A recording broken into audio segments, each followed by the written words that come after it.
Akan ada potensi bahwa pihak-pihak di dalam Danantara yang berlatar belakang saham bisa mencari celah untuk melemahkan Prabowo Subianto. Terutama jika beliau tidak memiliki pemahaman mendalam tentang pasar saham dan investasi keuangan. Bagaimana celah ini bisa dimanfaatkan? Membuat keputusan investasi yang kompleks dan tidak transparan. Jika Prabowo tidak terlalu memahami mekanisme saham, para pengelola Danantara bisa saja menggunakan bahasa teknis keuangan yang sulit dipahami.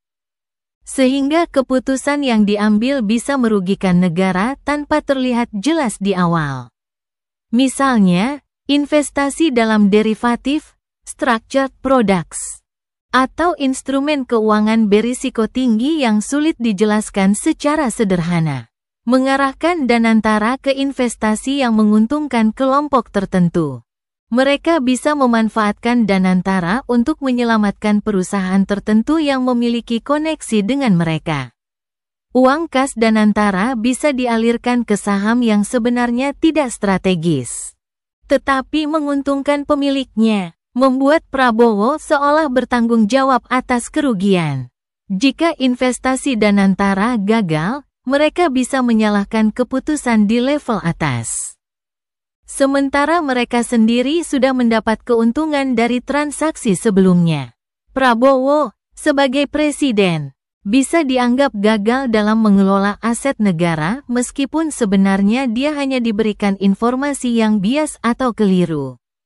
Memanfaatkan ketiadaan pengawasan ketat.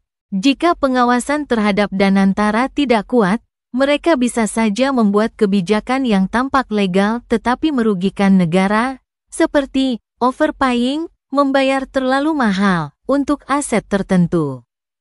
Melakukan investasi dengan risiko tinggi tanpa perhitungan matang, membeli saham yang sudah dimiliki investor asing dengan harga premium. Bagaimana agar Prabowo tidak tak berdaya? Menunjuk tim penasihat keuangan yang benar-benar independen dan tidak punya kepentingan di pasar saham. Menerapkan transparansi penuh terhadap penggunaan uang kas Danantara, agar tidak ada ruang untuk penyalahgunaan. Fokus pada investasi jangka panjang yang real, infrastruktur, energi, industri strategis, bukan sekadar saham di pasar modal. Membentuk badan pengawas independen untuk memastikan keputusan Danantara tidak melenceng dari kepentingan negara. Kesimpulan, Prabowo memang bisa dibuat tak berdaya jika tidak memahami strategi permainan di pasar saham. Orang-orang di Danantara yang berlatar belakang saham bisa mencari celah untuk menguntungkan kelompok tertentu dengan cara yang sulit dideteksi.